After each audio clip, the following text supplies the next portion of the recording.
अस्मद्गुरुसमारम्भां यतिशेखरमध्यमां लक्ष्मीवल्लभपर्यन्तां वन्दे गुरुपरम्पराम् ஆழ்வார்கள் வாழி அருளிச் செயல் வாழி தாழ்வாதுமில் குறவர்தாம் வாழி ஏழ்வாறுமுய்ய அவர்கள் உரைத்தவைகள்தாம் வாழி செய்யமறை தன்னுடனே சேர்ந்து அஞ்சு குடிக்கொரு சந்ததியாய் ஆழ்வார்கள் தம் செயலை விஞ்சி நிற்கும் தன்மையளாய் பிஞ்சாய்ப் பழுத்தாளையாண்டாளை பத்தியுடன் நாளும் வழுத்தாய் மனமே மகிழ்ந்து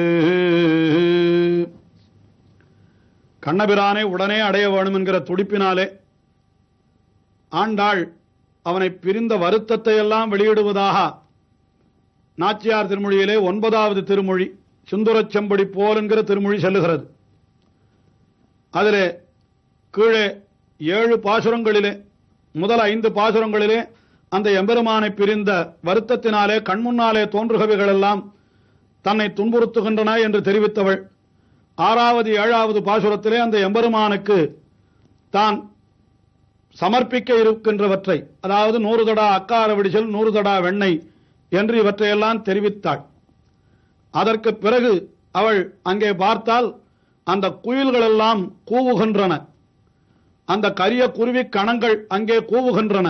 எம்பெருமானுடைய வரவை அப்படி சூச்சிப்பிக்கின்ற வகையிலே அவை கூவுகின்றன. இதை கேட்டவுடனே இது உண்மைதானா என்று அவள் ஆச்சரியப்படுவதாக இந்த 8வது பாசுரம் அமைந்திருக்கிறது. ஆலயெழுந்திருந்து கரிய குருவி கணங்கள் மாலின் வரவு சொல்லி மருள் பாடுதல் மென்மைகளோ ஓலமலை பெருமான் துவராமரியம் பெருமான் ஆளிநிலை பெருமான் அவன் வார்த்தை உரைக்கின்றவே. இப்படி அந்த அழகருக்கு நான் 100 தடா அக்கார விடிசல் சொன்னேன், அவனுக்கு பின்னும் ஆளும் செய்வேன் என்றெல்லாம் சொன்னாலோ இல்லையோ, உடனே குயில்கள் கூவ ஆரம்பித்து விட்டனவா. அந்த குயில்களுடைய அந்த கூவுதலை கேட்டவுடனே அவர்கள் எம்பெருமான் அவனுடைய வருகையைத்தான் அந்த குயில்கள் முன்னமே தெரிவிக்கின்றன என்று நினைக்கிறாளாம் ஆண்டாள். காலை எழுந்திருந்து கரிய குருவிக்கணங்கள், அந்த கரிய குருவிக்கணங்கள் என்று அந்த கரிய குருவிகள், சில குருவிகள் இருக்கும் அங்கே, தூக்கணான் குருவி என்றெல்லாம் சொல்லுகிறார்களே, கருத்த நிறத்தை உடையதாக சில குருவிகள். அந்த குருவிகள் என்ன செய்கின்றன? மருள் பாடுதல். மருள் என்ற பண்ணா, அது ஒரு விதமான ராகம். அது அந்த மருள் என்கிற ராகத்திலே அந்த குருவிக்கணங்கள் கூவுகின்றன. அது பார்த்தால் எப்படி இருக்கிறது என்றால், மாலின் வரவு சொல்லி மருள் பாடுதல் மெய்மைகொலோ. மெய்மைகொலோ என்னால் இது உண்மைதானா?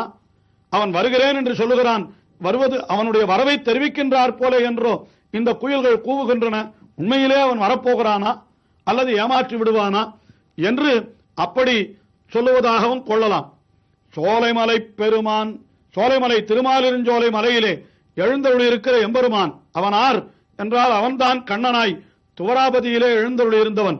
துவராபதி எம்பெருமான் அவன்தான் ஆலி நிலை பெருமான் என்று பழைய காலத்திலே உலகங்களையெல்லாம் தன்னுடைய வயிற்றிலே அடக்கிக் கொண்டு ஒரு ஆலந்தளிரிலே சயனித்துக் கொண்டிருந்தவன். இப்படி உலகத்தையெல்லாம் காப்பதையே தன்னுடைய விரதமாக கொண்டிருக்கிறவன். அப்படிப்பட்ட அந்த ஆலிநிலை பெருமான் அவனுடைய வார்த்தைகளை இவர்கள் உரைக்கின்றனவே. ஏதோ அவன் வருகிறேன் என்று சொன்னதாக அந்த வார்த்தைகளை இந்த குயில்கள் சொல்லுவது போல் இருக்கின்றனவே, இது உண்மைதானா என்று தனக்கே இவளுக்கு ஐயம் ஏற்பட்டு இந்த குயில்கள் கூவதற்கு இதுதான் பொருளா என்று ஐயப்படுகிறாள் என்றோ, அல்லது அவன் வருகிறேன் என்று சொன்னானே உண்மையாக வருவனா என்று ஐயப்படுகிறாள் என்றோ இந்த பாசுரத்திற்கு பொருள் கொள்ளலாம். அடுத்தபடியாக 9வது பாசுரத்திலே என்ன தெரிவிக்கிறாள்?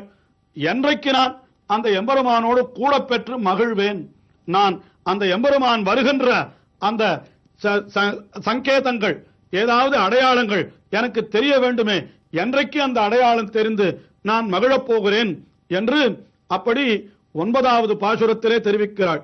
ஓங்கலரும் பொழில் மாலிருஞ்சோலையில் பொன்மைகள் மேல் தூங்கு பொன்மாலைகளோடு உடனாய் நின்று தூங்குகின்றேன். ஓங்கள் திறமுகத்து மடத்தோதி அதங்கொழியம் சாங்கமில்லா நொழியம்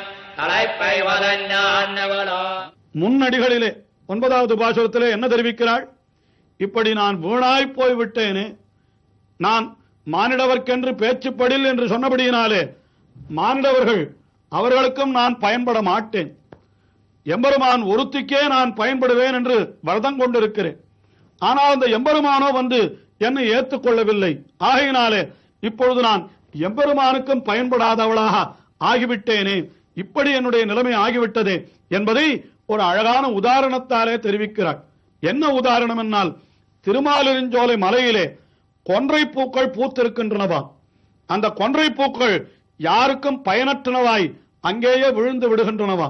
என்ன காரணம் என்றால், அந்த கொன்றை பூ என்பது திருமாலுக்கு உரிய புஷ்பம் அல்ல. அந்த புஷ்பமானது அது சிவனுக்கு உரியது என்று அப்படி புராணங்கள் தெரிவிக்கின்றன.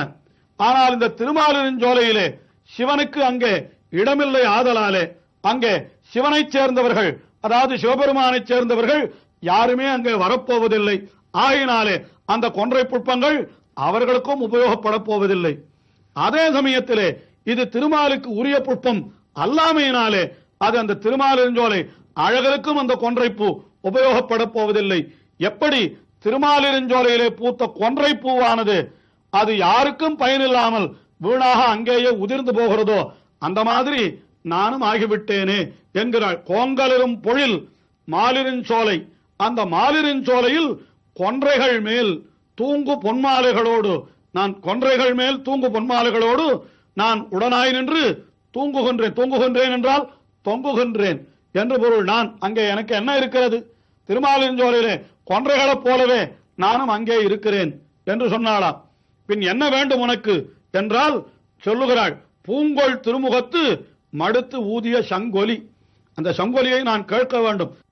எம்பெருமானுடைய அந்த பாஞ்சஜன்யம் என்கிற சங்கொலியும் அவனுடைய சார்ங்கவில் நான் ஒலி, அந்த ஒலியையும் நான் கேட்பது என்றைக்கோ, என்னைக்கு அந்த எம்பெருமானை வரவை தெரிவிப்பனவாக 2 ஓசை தனக்கு வேண்டும் என்கிறாள். ஒன்று சங்கொலி, மற்றொன்று சார்ங்கவில் என்கிற வில்லினுடைய நானொலி. இது இரண்டையும் தான் கேட்க வேண்டும் என்று ஆசைப்படுகிறார்களாம். இங்கே வியாக்கியானத்திலே மிக அழகாக பெரியவாச்சான் பிள்ளை காட்டுகிறார். இரு பிராட்டிமார் நிலையை ஒரு காலத்திலே அடைய ஆசைப்படுகிறாள் என்று தெரிவிக்கின்றார். அதாவது பூங்கொள் திருமுகத்து மடுத்தூதிய சங்கொலி என்றால் ருக்மிணி பிராட்டியினுடைய நிலையை ஆசைப்படுகிறாளாம். ருக்மிணி பிராட்டியை சிசுபாலனுக்குத்தான் என்று சொல்லிவிட்டார்களாம். உடனே இவள் கண்ணனையே கணவனாக அடைய வேண்டும் என்று ருக்மிணி பிராட்டி நினைத்துக் கொண்டிருக்கிறாள். இன்னும் திருமண வேலை நெருங்கிவிட்டது, இன்னும் கண்ணன் வரவில்லையே என்று அவள் துடித்துக் கொண்டு கிடந்த பொழுது புறச்சோலையிலே கண்ணன் தன்னுடைய வருகையை தெரிவிக்கும் வண்ணமாக அந்த சங்கை எடுத்து ஊதின பொழுது அந்த ருக்மிணி பிராட்டிக்கு எவ்வளவு ஆனந்தம் ஏற்பட்டிருக்கும். அந்த ஆனந்தம் தனக்கு ஏற்பட வேண்டும் என்கிறாளாம். அதுதான் பூங்கொள் திருமுகத்து மடுத்தூதிய சங்கொலி. ராமாவதாரத்திலே ராவணன் அந்த சீதையை ஏமாற்றுவதற்காக ராமனுடைய தலை போலவே மாயத்தால் செய்து அவள் முன்னாலே கொண்டு போட்டான். என்ன சொன்னான்? உன்னுடைய கணவன் இறந்து விட்டான் பார் என்று சொன்ன உடனே உண்மையிலே கணவன் ராமபிரானுடைய தலை போலவே இருந்த உடனே ஒரு நிமிடம் சீதா பிராட்டி கூட திகைத்து விட்டாளாம். ஆனால் அந்த சமயத்திலே வெளியிலே இருந்து கொண்டு அந்த ராமபிரான் தன்னுடைய அந்த வில்லினுடைய நாணை ஏற்றி அதை டங்காரம் செய்தார். அந்த வில்லினுடைய ஒலியை கேட்ட பொழுது இன்னும் ராமபிரான் எழுந்தருளி இருக்கிறான் என்று அறிந்து கொண்ட உடனே அந்த சீதா பிராட்டிக்கு எவ்வளவு மகிழ்ச்சி ஏற்பட்டிருக்கும். அந்த சார்ங்கவில் நாணினுடைய ஒலியை தான் இப்பொழுது கேட்க வேண்டும் என்று இவள் ஆசைப்படுகிறாள் என்று இந்த 2 பிராட்டிமார் நிலையை ஒரே சமயத்திலே அனுபவிக்க வேண்டும் என்று ஆண்டாள் ஆசைப்படுகிறாள் என்று பட்டர் அருளி செய்ததாக அப்படி வியாக்கியானங்களிலே காட்டப்படுகிறது. இப்படியெல்லாம் ஆசைப்பட்டு இந்த திருமொழியை அருளி செய்த ஆண்டாள் கடைசியாக 10வது பாசுரத்திலே இத்திருமொழியை கற்பவர்களுக்கு பயன் சொல்லி தலை கட்டுகிறார்.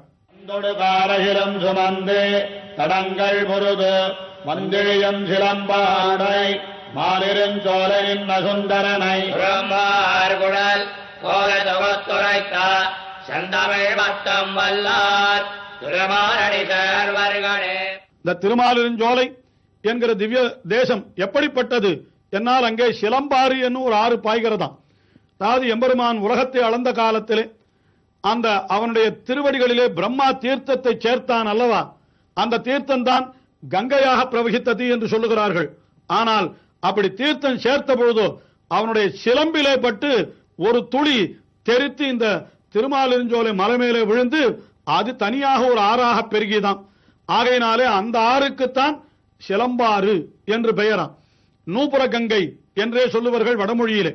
அப்படிப்பட்ட அந்த சிலம்பாறு அது என்ன செய்கிறது என்றால், சந்தொடு காரகிலும் சுமந்து, சந்தனத்தையும் அகிலையும் சுமந்து கொண்டு அந்த நூபுர கங்கை அப்படி பெருகி ஓடுகிறதாம். சந்தொடு காரகிலும் சுமந்து தடங்கள் பொருது, அந்த தடங்கள் வழியாக அப்படி வந்து இழியும் சிலம்பாறு, அந்த சிலம்பாறு உடை சுந்தரன். என்னால் அங்கே எழுந்தருளிருக்கிற எம்பெருமான் அவனுக்கு சுந்தரன், அழகன் என்னே திருநாமம் அல்லவா, சுந்தர தோளுடையான் என்று அழகிய தோளை உடையவன். அவன் தோள் மட்டுமா அழகு, அவனுக்கே அழகன் என்று பெயர். குழலழகர், வாயழகர், கண்ணழகர், பொப்பூழிலெழு கமல பூவழகர் என்று எல்லாம் அழகரவர். ஆகையினாலே அப்படிப்பட்ட சுந்தரனை சுரும்பார் குழல் கோதை என்று அந்த கோதை ஆண்டாள் அவள் அருளி செய்த பாசுரம்.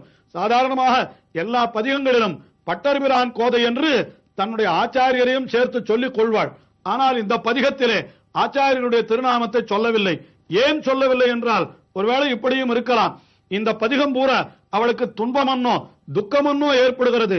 நமக்கு ஒரு பேர் ஏற்பட்டால் அது ஆச்சாரியனுடைய கட்டாட்சத்தாலே ஏற்படுகிறது. ஆனால் ஒரு துன்பம் ஏற்பட்டால் அது ஆச்சாரியனாலே அல்ல, நாமே அந்த துன்பத்தை வரவழைத்துக் கொண்டோம் என்றுதான் நினைக்க வேண்டும். ஆகையினாலே இப்படி தான் பட்ட துன்பத்தை தெரிவிக்கின்ற பொழுது ஆச்சாரியரை தெரிவிக்க வேண்டிய அவசியமில்லை என்று விட்டுவிட்டாளோ என்று கூட நாம் கொள்ளலாம். அப்படிப்பட்ட கோதை தொகுத்துரைத்த செந்தமிழ் 10 வல்லார், இந்த 10 பாடல்களை வல்லவர்கள் திருமாலடி சேர்வர்கள்.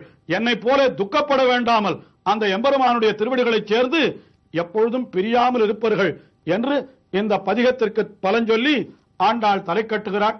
அவருடைய அனுபவம் இன்னமும் தொடர்கிறது. தொடர்ந்து அனுபவிப்போம்.